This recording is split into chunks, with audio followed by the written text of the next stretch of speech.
Good afternoon. This is Guy Etienne from Keller Williams Realty in Nassau County.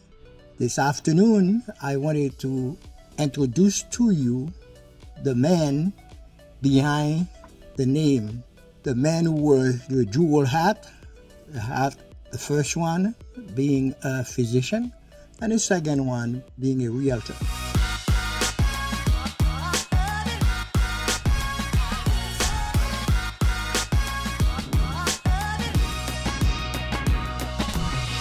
In this dynamic world of New York real estate, I want you to remember this name. And the reason being that I am a seasoned professional whose journey is as distinctive as the cityscape that I operate in, being mostly Nassau County and Western Suffolk. Originally from Haiti, I migrated to the United States in 1969, where I pursued the American dream, being going to school, where I graduated from Wingate High School on to Hunter College, then SUNY at Upstate, where I got my medical degree. But the real estate was always a part of my life. And one of the reasons might have been the fact that coming in here as a teenager in 1969, the first thing I remember is approximately, let's say April of 1969, because I never forget that snowstorm back then, all the way in April. And 7 months later, a fire ravaged the building where we live. I will never forget that Saturday chaos on Eastern Parkway in Brooklyn. And when I say chaos, here we are in a new country, myself and my siblings, my parents, did not even know what to do until the Red Cross came in and we got shipped to a hotel in the city.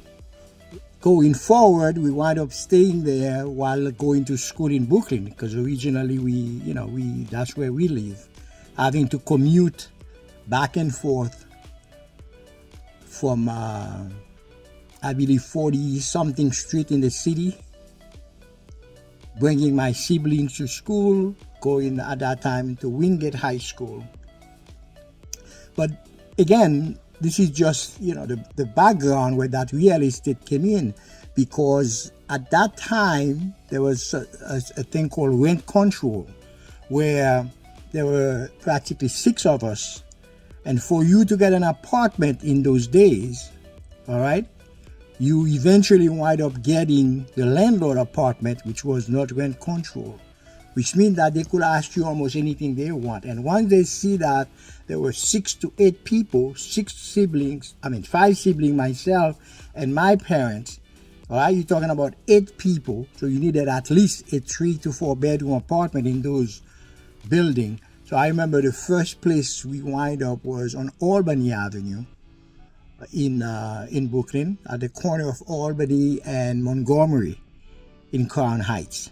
And that set the tone, because after that, almost everywhere you go, you had to get a lease. And they will never give you a lease for more than a year, because they already knew that they were going to increase the rent, because those larger apartments were not, rent control. So that set the tone for the real estate aspect, which we will discuss later on. So I went on, got my MD degree, and remembered as a third-year resident at Kings County Hospital. That's when I bought my first house, because after getting married, and I remember the day that we moved, that was the day that my first son, was born. And that translated into the fact that I said, hell, we are not going to go back to this having to, I'm talking about in terms of my parents, having to be renting. Then it had gotten worse, in the sense that at one point in time, the same trouble with the family trying to find another rent control apartment. In the midst of all this, my parents were staying with some friends close to Prospect Park in Brooklyn, and my father wound up getting killed in one of those buildings. At the time, we didn't even realize how bad that neighborhood was.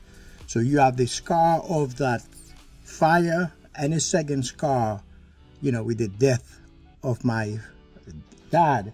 And we decided no more rent. We're gonna go and buy a house, which my sisters and my mothers had got together and bought a house on East 31st Street. But that scar stayed there to the point where I made sure that every single one of them, I guess who wanted to, were able, to purchase their house. And that led into myself doing some, what I will call investment, and being the type of individual that I was, trying to help the needy. And some of the folks who, like myself, came from the island. Unfortunately, most people in those days who knew back in the 90s about rentals, and I'm pretty sure it's still going on right now, the tenants, they decided, well, if you can afford to buy a house, that means you have money, they're not going to pay you. So we wound up losing, especially myself, at least, 3 rental properties that I owned back then. And again, that's the background for what was about to happen. Because eventually, back in 1992, that's when I decided to get my real estate license and started back in the days with Fillmore Real Estate, with Jean Paul being my broker. And I still remember the days when we had to go to the office almost on a daily basis to find the new houses that came on the market. And you see how far we've gone from doing that now with social media, with Zillow, Realtor.com, Redfin, and so on and so forth, the MLS, where, the minute a house gets on the market. But I mentioned this just to give you the background. And that background, it took a journey to get from back then, 1992, some 30 years later, still doing both of the passions that I call them. I call it from medicine to real estate, a dual passion. And that passion is still there, and that's the reason why I am, doing this video, so that I can tell you more or less who's the man behind the real estate. And over the past 3 decades, right, I've been able to balance the intricate responsibilities of healing and homeownership with transaction, left, right, center. Of course, the market, as we know, has turned on its head, not even on its side where you can push it around, turn on its head. And I will have another video to follow to go into the detail as to why that happened. But this one I wanted to dedicate to the fact that, yes, you can have this marriage between the real estate and medicine, I call it, and you have to be able to navigate, all right, the realm of what you want to do with the finesse that is required right now of real estate agents. There are those who feel like, oh, I don't need a realtor. Okay, good luck. Good luck. But when you look at the landscape of what's going on from the 90s to the present day, you could see the transformation that social media has had to put its imprint on the real estate industry, especially platforms like, Facebook, LinkedIn, TikTok, and now, YouTube. And I've told some of my colleagues in the real estate industry, if you don't know how to manage, you're never going to survive. and forget about whatever happened between 2020 to now. But you got to go the same way I do in my medical profession, where you have to be up to date with what's going on. You also have to be up to date with what's happening in the real estate industry. I've had a number of my friends who practically have let it go because they couldn't maneuver. Trust me, you have to be tough to do what I call a balancing act, okay? Because on one hand, you have to keep up to date. The other hand, you really have to have the passion, and that passion is central, okay, to whatever you want to do, right? And what I've done in my situation is dedicate certain days, right? And that's require discipline. And if you don't have discipline, trust me, it doesn't matter what you do. You could be a banker, you could be an engineer, or anything else you want to do. But in this instance, we're talking about medicine and real estate. If you don't have that approach where you have a lot of dedication and so on, you're just not going to survive, okay? And you have to be present to the needs of your clients, be it this person who's sick or this one who wants to go and get what we call, the American dream, okay? In a sense, I look at it just like, music, which is another passion of mine. Still taking music lesson, by the way, but that's another story. You have to be able to harmonize, right, the demand of the profession, because everybody wants a piece of you, I call it. And the reason I say a piece of you is that you're going to meet folks who just don't know where to start. And that's part of the job of the broker, right? To teach and teach. The same way when we talk about real estate, we say location, location, location. The broker has to be able to teach the clients, because people are going to call you and they figure, oh yeah, I know much more than you do, because they're online. They read, but they don't know who's writing the stuff that they're reading. There are folks who get online, they write about anything and everything, just like they're an authority. Well, I'm here to tell you, very, very rarely you're going to truly find the authority, because there are people, for them, just to get in front of the camera, all right, it's a joke. And they will put anything that's out there, all right? It doesn't mean that everything that they tell you, is gospel. So I make it a point. I just finished shooting another video that involved mortgages, and I would encourage you to take a look at that, because I had one of my colleagues who's a mortgage banker, actually, okay? And I had him go over the intricate aspect, okay, of mortgages, all right?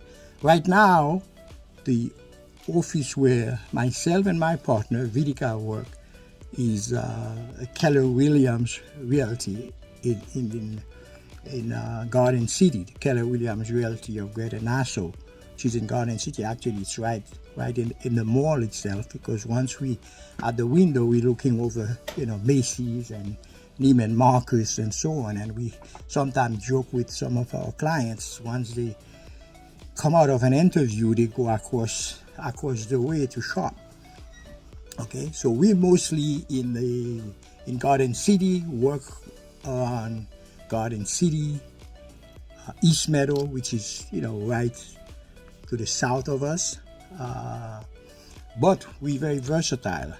At times we over at in Syosset, Plainview, eastern part of Nassau County, and we also work out of Dixills, Melville, which is the western side of Suffolk. Not too much deep into Suffolk County, but we thought Dixills and Melville, it's right there where we do have, but we also very, very flexible, and we able to adapt to what is going on in the real estate industry, especially as it deals with the mortgages. Just like now, I was just looking at an update where the Feds have decided to keep the interest rate where it's at, and it had come down considerably, which most of us didn't think it was going to happen. But they kept it, the interest rate, the same.